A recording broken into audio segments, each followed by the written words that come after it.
Buenos días, hoy te voy a mostrar cómo ver el número de serie en REALME P3 Lite.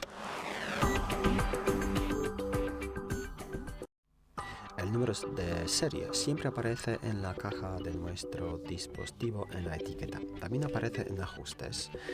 Hay que acceder a configuración, más abajo seleccionar acerca del teléfono, luego pasar más abajo a estado y el número de serie aparece aquí.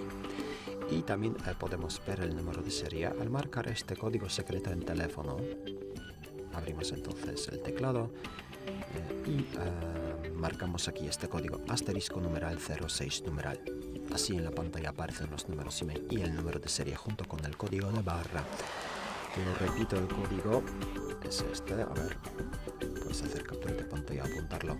Es asterisco numeral 06 numeral. Muchas gracias por ver el vídeo, te comentario abajo, suscríbete al canal. Hasta luego.